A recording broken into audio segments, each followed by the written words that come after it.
Hello everyone, welcome back to my channel. ఈరోజు ఈ వీడియోలో మన ట్రెడిషనల్ రెసిపీ అయిన కజ్జికాయలు హెల్దీగా ఎలా చేయాలో చూద్దాం. ఈ ప్రాసెస్లో ట్రై చేసి చూడండి, మీరే అంటారు హెల్దీ అని. ఇక ప్రాసెస్లోకి వెళ్ళిపోదాం.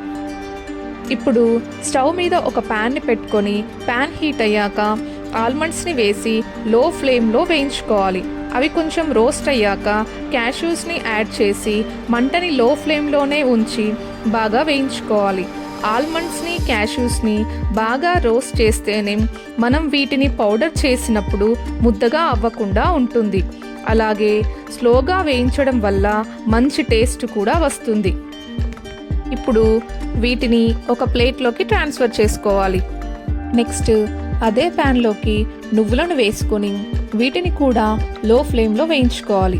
అవి కొంచెం కలర్ చేంజ్ అయ్యాక అప్పుడు స్టవ్ ఆఫ్ చేసి ప్లేట్లోకి ట్రాన్స్ఫర్ చేసుకోవాలి. వీటన్నింటినీ పూర్తిగా చల్లారనివ్వాలి. నెక్స్ట్ ఇప్పుడు ఒక మిక్సీ జార్ తీసుకొని ఆల్మండ్స్ని, క్యాష్యూస్ని, నువ్వులని ఒకేసారి యాడ్ చేసి గ్రైండ్ చేసుకోవాలి. చూసారు కదా, ఇలా గ్రైండ్ చేసుకున్న మిశ్రమాన్ని ఒకసారి కలిపి టేస్ట్కి కావలసినంత బెల్లంని యాడ్ చేసి మళ్ళీ ఒకసారి గ్రైండ్ చేసుకోవాలి.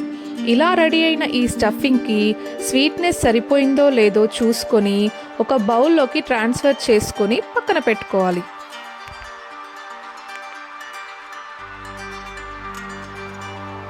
ఇప్పుడు ఒక మిక్సింగ్ బౌల్ తీసుకొని అందులోకి ఒక కప్పు మైదా పిండిని వేసుకోవాలి. ఇప్పుడు ఒక చిటికడంత సాల్ట్ వేసి కొంచెం బటర్ని వేసి పిండిని ఒకసారి బాగా కలుపుకోవాలి. బటర్ని వేయడం వల్ల కజ్జికాయలు మరింత క్రిస్పీగా వస్తాయి. నెక్స్ట్ కొంచెం కొంచెంగా వాటర్ని యాడ్ చేస్తూ పిండిని చపాతీ ముద్దలా కలుపుకోవాలి. ఇలా కలుపుకున్న పిండిని అరగంట పాటు మూత పెట్టి పక్కన పెట్టుకోవాలి. 30 మినిట్స్ తర్వాత పిండిని కొంచెం కొంచెంగా తీసుకొని చిన్న చిన్న బాల్స్లా చేసుకొని పూరిలా ఒత్తుకోవాలి. ఇప్పుడు కజ్జికాయలు చేసుకునే మౌల్డ్ని తీసుకొని కొంచెం పిండిని కానీ ఆయిల్ని కానీ స్ప్రెడ్ చేసి పూరిని ఆ మౌల్డ్లో వేసుకోవాలి.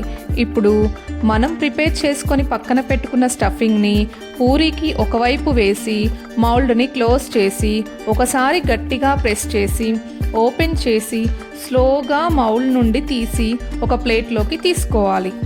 ఇలా ప్రిపేర్ చేస్తున్న టైంలో పూరికి ఎక్కడైనా హోల్స్ కానీ గ్యాప్స్ కానీ లేకుండా స్టఫింగ్ బయటకి రాకుండా ఉండేలా కజ్జికాయలను ప్రిపేర్ చేసుకోవాలి.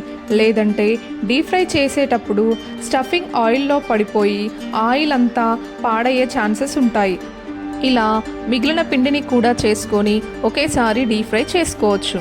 ఇప్పుడు డీప్ ఫ్రై కోసం ఒక కడాయిని తీసుకొని డీప్ ఫ్రైకి సరిపడినంత ఆయిల్ వేసి ఆయిల్ హీట్ అయ్యాక కడాయిలో పట్టయాన్ని కజ్జికాయలను వేసి ఒకేసారి డీప్ ఫ్రై చేసుకోవచ్చు. ఒక సైడ్ ఫ్రై అయ్యాక మరొక సైడ్కి టర్న్ చేసుకొని రెండు వైపులా గోల్డెన్ కలర్ వచ్చాక ఆయిల్లో నుండి తీసి ప్లేట్లోకి ట్రాన్స్ఫర్ చేసుకోవాలి. ఇలాగే మిగిలిన వాటిని కూడా ఫ్రై చేసుకుంటే అంతే, ఎంతో టేస్టీ కజ్జికాయలు రెడీ. మీలో ఎంతమందికి ఈ కజ్జికాయలు ఇష్టమో నాకు కామెంట్ చేయండి.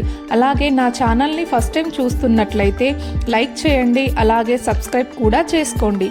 Thank you for watching.